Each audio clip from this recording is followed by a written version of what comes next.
Thank you for your report. We shall inform the troops of these developments and instruct them to proceed with the utmost caution should they encounter any survivors. Allow me to go and speak with the ones at the victor's spoils. They may be more willing to listen to a fellow Garlean and accept our offer of assistance. I pray you are right. And though I am loath to burden you any further, should there be an appropriate occasion to speak of Licinia and her sister, please do so.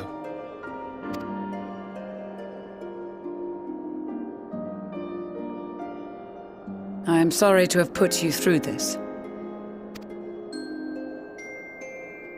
My distress is nothing compared to their suffering. So tell me, what else have we learned?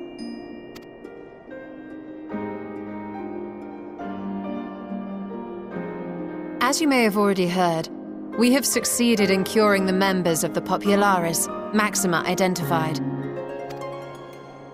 They have provided us with some intriguing insights into the current state of Garlemald.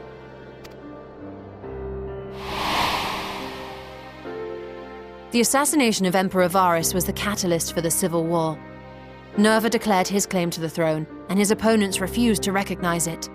Fighting broke out in the capital, where Nerva's Third Legion clashed with the First, who remained loyal to Varus even after his death. Of course, even Imperial warmongers would balk at the idea of turning their shining city into a battleground. Like burning down the wood to spite the wasps. Neither side would be so mad. Unless something or someone inflamed their animosity to such an extent that they could not help but act against their better judgment.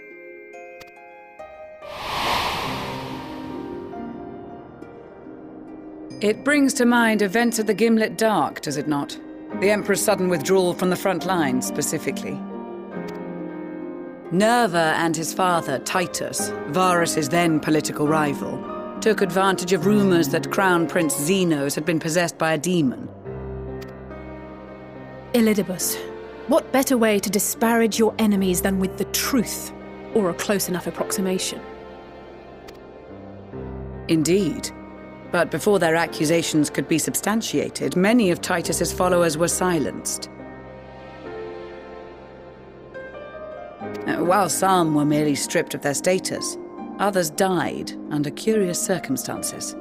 One after another, suddenly and suspiciously. Again, Elidibus. Like as not, he had a hand in it. No evidence was found to implicate Varus, certainly. Nevertheless, Titus, Nerva, and the Third Legion would have judged it a brazen attempt by the Emperor to rid himself of his political enemies. And then, in the midst of this growing turmoil, Varys Sosgalvus is murdered.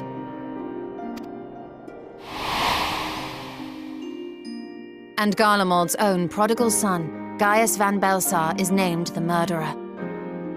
Shortly thereafter, Nerva claims the right of succession, and in response, the First Legion claims the assassination was part of a coup d'etat orchestrated by Titus and Nerva.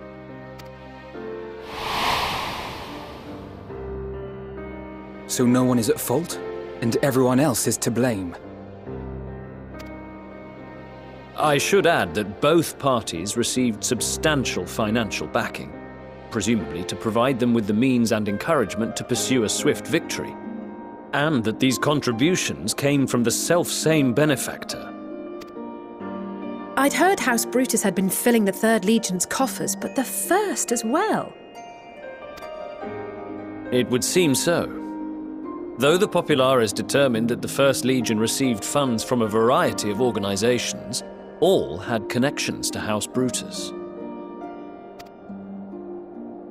So Fandaniel, in the guise of Asahi, was playing both sides against each other the entire time. The information we gained from my friends does not end there. One night, shortly after fighting broke out, the capital was shaken by an immense tremor. From that point onward, they have no memories, no recollection of any events, including our clash on the Magna Glaciers. But when asked about the Imperial Palace and its bizarre transformation, they somehow recall Emperor Varys giving them orders in their dreams. May the Tower of Babel stand as testament to the glory of Garlemald. This sounds awfully familiar. We have something to show you all.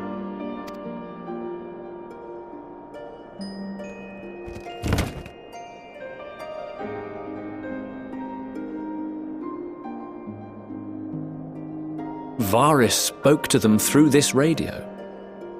Perhaps it was a recording, but if not, that would be inexplicable.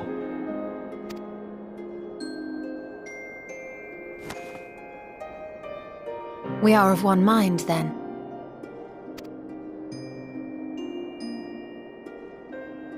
The ether that permeates the ore used in this device is almost identical to that of the talismans.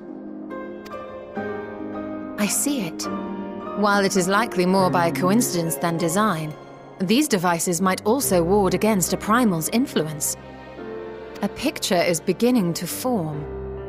If the tremor felt throughout Garlemald was a wave of ether emitted by a primal, then while those within range would have been tempered, those huddled around a radio desperate for news concerning the Civil War would have been spared. No wonder Licinia kept it close.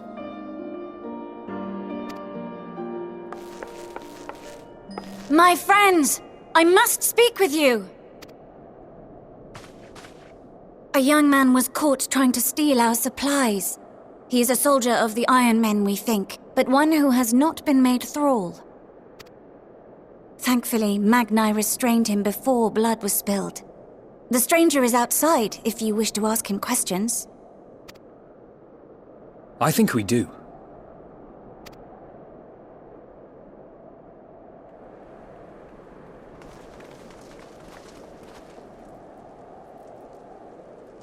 Who do we have here?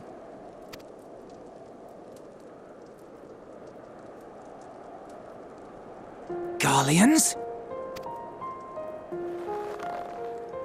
Traitors to your homeland! Have you no shame?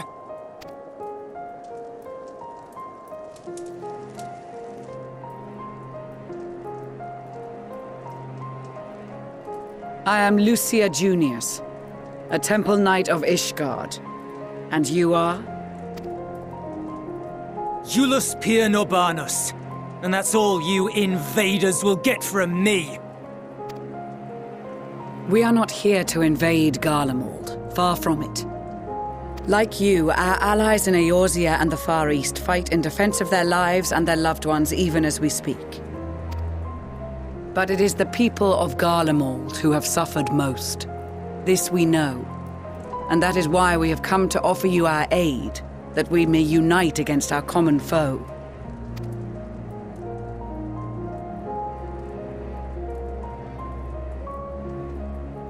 Whether you believe me or not, those are the facts. Now, answer me this. Why would a proud soldier of the Empire be reduced to stealing? The situation must be dire indeed for you to go to such lengths. If it is supplies you seek, we would gladly share ours, or turn a blind eye while you leave with your spoils. I will not negotiate. My commander will determine how to deal with you and yours. If you wish to treat with him, I will take you, but no more than 3. I don't much like the sound of that. But if we do accept his proposal, I suggest the 2 of us and...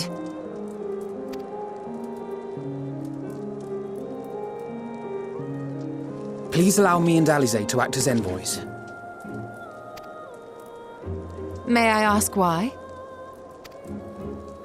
We have seen with our own eyes the hardships the Garleans face, how their futures and lives hang in the balance.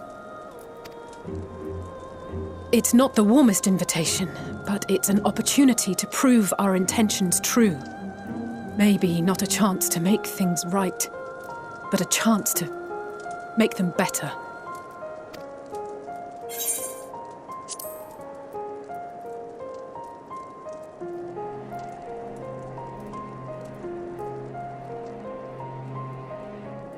I can see that persuading you otherwise is a lost cause, but you will proceed with the utmost care.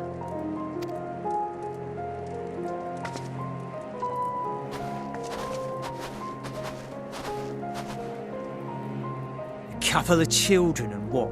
A sellsword? Is this an insult? Not in the least. You will find that they are more than qualified to speak on our behalf. There are many dangers on the road ahead. I will need that back.